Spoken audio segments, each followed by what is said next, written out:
कहानी की शुरुआत योंग नाम के एक मशहूर बॉक्सर से होती है। योंग अभी सिर्फ 16 ही साल का था, पर अपनी काबिलियत की वजह से वो पूरे शहर में काफी ज्यादा मशहूर हो चुका था। एक रात मैच जीतने के बाद योंग अपने घर वापस जाने के लिए बहुत उत्सुक था, क्योंकि उसकी माँ और बहन घर पर उसका इंतजार कर रहे थे। पर जैसे ही वो घर पहुंचा तो उसने देखा कि वहाँ उन दोनों की लाश पड़ी हुई थी, और तभी अचानक से एक आदमी ने पीछे से उसके ऊपर भी हमला कर दिया। पर क्योंकि योंग एक ट्रेंड बॉक्सर था, तो उसने बड़ी ही आसानी से खुद को बचाकर उस कातिल को जान से मार दिया। 2 साल बाद एक स्कूल में कुछ लड़के योंग की खबर सुन रहे थे कि असल में जिन लोगों ने उसके परिवार पर हमला किया था वो सभी चोर थे, पर फिर भी योंग ने अपनी बॉक्सिंग स्किल्स से उन सभी को खत्म कर दिया था, और इसी वजह से उसके ऊपर खून का इल्जाम लगाकर उसे जेल भेज दिया गया था। उसी क्लास में सोबिन नाम का एक लड़का भी था जो नया नया इस स्कूल में आया था। असल में सोबिन को उसके पिछले स्कूल में बहुत ज्यादा परेशान किया जाता था, जिससे बचने के लिए उसने अपना स्कूल बदला था, और धीरे धीरे उसे यह स्कूल अच्छा भी लगने लगा था। पर तभी टीचर क्लास में टोनी नाम के एक नए लड़के को लेकर आई। टोनी भी एक बॉक्सर था, और वो सोबिन के पिछले स्कूल में उसे बहुत ज्यादा परेशान करता था, इसलिए उसे अपने सामने देखते ही सोबिन बहुत ज्यादा डर गया।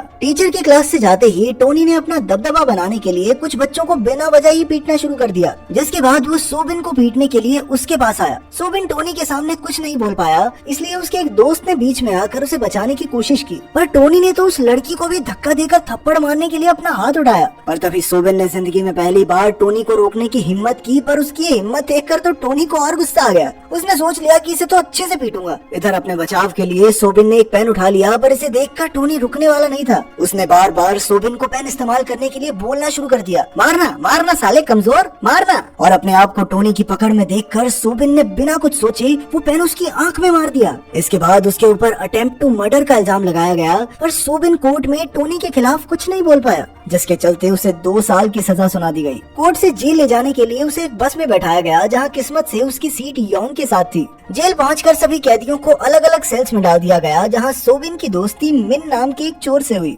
उन दोनों को एक ही सेल में डाला गया था, जहां एक आदमी ने उन्हें जेल में चल रहे राज के बारे में बताया। उस जेल में जून, आक्यू और हान नाम के 3 सबसे बड़े कैदी थे, जिनमें से जून तो अच्छा आदमी था, जो आक्यू और हान को बाकी कैदियों को तंग करने से रोकता था। लेकिन फिर हाल ही में आक्यू और हान ने एक प्लान बनाकर जून को फंसा दिया, जिस वजह से पुलिस ने उसे एक अलग कमरे में बंद कर दिया था, और तभी से आक्यू और हान सभी कैदियों को परेशान करने में लगे हुए थे। लेकिन वहाँ का सबसे ताकतवर कैदी अभी भी योंग ही था, जिससे सभी लोग काफी डरते थे। लेकिन योंग की अच्छी बात ये थी कि वो बिना किसी बात के लड़ता नहीं था। अगले दिन सोबिन और मिन चुपचाप खड़े होकर आक्यू और हान के बीच चल रहे फुटबॉल मैच को देख रहे थे, पर तभी 2 खिलाड़ियों को चोट लग गई, जिसके बाद हान ने सोबिन और मिन को अपने साथ खेलने के लिए बुलाया, जिसके लिए वो दोनों ही चुपचाप मान गए। पर सोबिन को फुटबॉल ज्यादा अच्छे से खेलनी नहीं आती थी, जिस वजह से हान की टीम हार रही थी, और वो किसी भी हाल में इस हार के लिए जिम्मेदारी लेने वाला तो था नहीं, इसलिए उसने आंख बंद करके बॉल को लात मार दी। पर गलती से वो लात सीधा आक्यू की टांगों के बीच में जाकर लगी,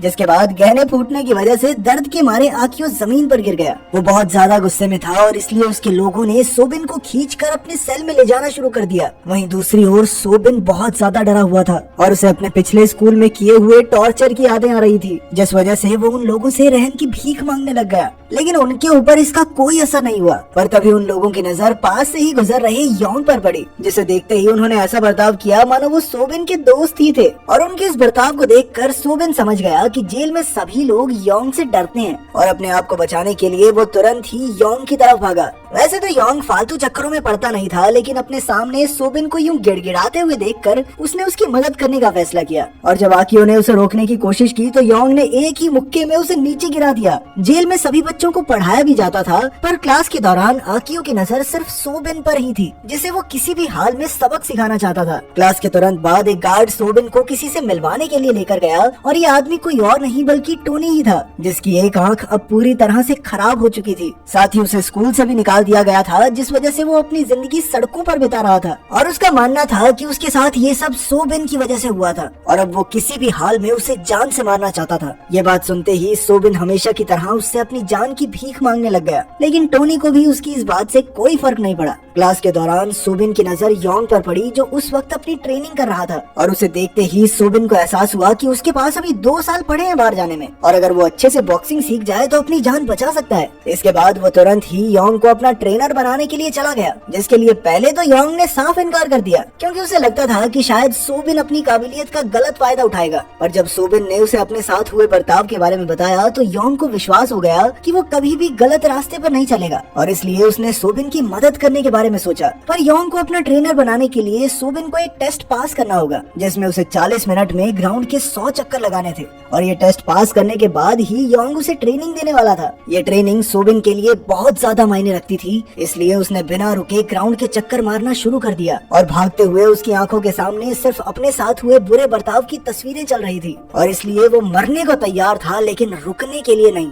आखिर के कुछ राउंड्स तक सोबिन पूरी तरह से थक चुका था, इसलिए योंग ने उसे रुकने के लिए कहा, पर सोबिन अपना टेस्ट पास करने का मन बना चुका था और वो पूरे 100 राउंड्स होने के बाद ही रुका। तब तक वो इतना ज्यादा थक चुका था कि वो जमीन पर बेहोश होने ही वाला था, पर तभी योंग ने उसे पकड़ लिया। उसकी हालत को देखकर योंग समझ गया कि उसके लिए बॉक्सिंग सीखना कितना जरूरी था और उसकी मदद करने के लिए उसने सबसे पहले जेलर से कहकर सोबिन को अपने कमरे में शिफ्ट करवा लिया। असल में जेलर भी योंग का फैन था और वो जानता था कि योंग बुरा इंसान नहीं है, इसलिए उसने तुरंत ही सोबिन को योंग के कमरे में शिफ्ट कर दिया। अगले दिन से ही योंग ने सोबिन को ट्रेन करना शुरू कर दिया, पर सोबिन की कमजोर हालत को देखकर वो समझ गया कि उसे सोबिन पर बहुत ज्यादा मेहनत करनी पड़ेगी। उधर आकियो भी अपना बदला लेने के लिए तैयारी कर रहा था, पर तभी उसके साथियों ने उसे मिन के बारे में याद दिलाया जो उस दिन सोबिन के साथ था और वो लोग शायद मिन की मदद से सोबिन को योंग से अलग कर सकते हैं। उधर ट्रेनिंग के दौरान सोबिन काफी ज्यादा थक गया था और अब वो आराम करना चाहता था, पर तभी योंग ने उसे याद दिलाया कि वो ऐसे बर्ताव के साथ कभी भी बॉक्सिंग नहीं सीख सकता।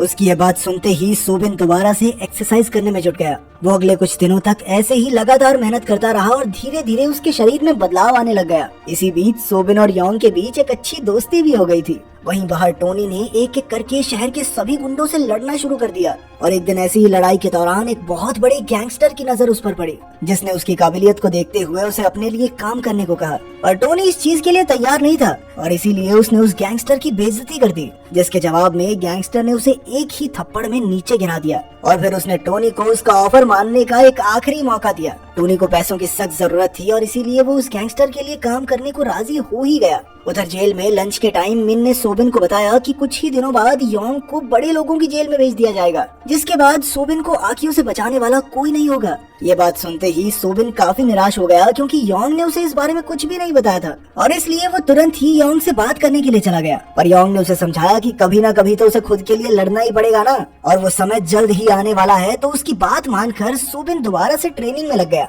उधर आकियो के आदमी मिन को तंग कर रहे थे, पर तभी सोबिन वहाँ पहुँच गया और जब उन्होंने सोबिन को धमकाने की कोशिश की तो उसने अपनी बॉक्सिंग स्किल्स से उन्हें पीट दिया। जैसे ये बात आकियो तक पहुंची तो उसने उन दोनों लड़कों से कहा कि जल्दी जाकर उसे मेरे पास लेकर आओ। पर अब वो दोनों सोबिन की मार से इतना डर रहे थे कि उन्होंने सोबिन के पास जाकर उससे मदद करने के लिए कहा, जिसके बाद वो चुपचाप खुद ही आकियो से मिलने के लिए पहुंच गया, जहां उसने सबसे पहले आकियो से अपनी गलती के लिए माफी मांगी। पर आकियो को इस बात से कोई फर्क नहीं पड़ता था और उसने तुरंत ही सोबिन पर हमला कर दिया। पर अब ये पहले वाला सोबिन नहीं रहा था, उसने भी अपने बचाव में आकियो से लड़ना शुरू कर दिया। पर आकियो अभी भी उससे ज्यादा ताकतवर था और उसने अपनी पूरी जान लगाकर सोबिन को जमीन पर गिरा दिया, जिसके बाद सबको लग रहा था कि ये लड़ाई बस यहीं खत्म हो गई। पर तभी अचानक से सोबिन एक बार फिर से खड़ा हो गया। इस बार उसने आकियो को जो पीटना शुरू किया और वो उसे तब तक पीटता रहा जब तक योंग ने उसे रोका नहीं, जिसके बाद वो दोनों चुपचाप वहाँ से चले गए। उधर शहर में टोनी का डर काफी तेजी से बढ़ रहा था और वो दिन ब दिन और खतरनाक बनता जा रहा था। उधर योंग के साथ अपनी आखिरी ट्रेनिंग के दौरान सोबिन ने लगभग उसके चेहरे पर एक मुक्का मार ही दिया था, लेकिन इसी के साथ उन दोनों का साथ भी खत्म हो गया क्योंकि उसी दिन योंग को दूसरी जेल में भेजा जाना था। जाने से पहले योंग ने उसे हमेशा मेहनत करते रहने को कहा। योंग की जेल से निकलते ही जून को भी आजाद कर दिया गया, जिसका मतलब ये था कि अब जेल में कोई किसी को परेशान नहीं करने वाला था। पर तभी हान ने सोबिन को लड़ाई के लिए चुनौती दी, जिसमें शर्त ये थी कि अगर सोबिन जीत गया तो हान कभी भी किसी कैदी को परेशान नहीं करेगा और इस लड़ाई के लिए उन्होंने 5 दिन बाद मिलने का फैसला किया। इसी बीच टोनी दोबारा से सोबिन से मिलने आया क्योंकि जेल के बाहर तक सोबिन की ट्रेनिंग के चर्चे चल रहे थे,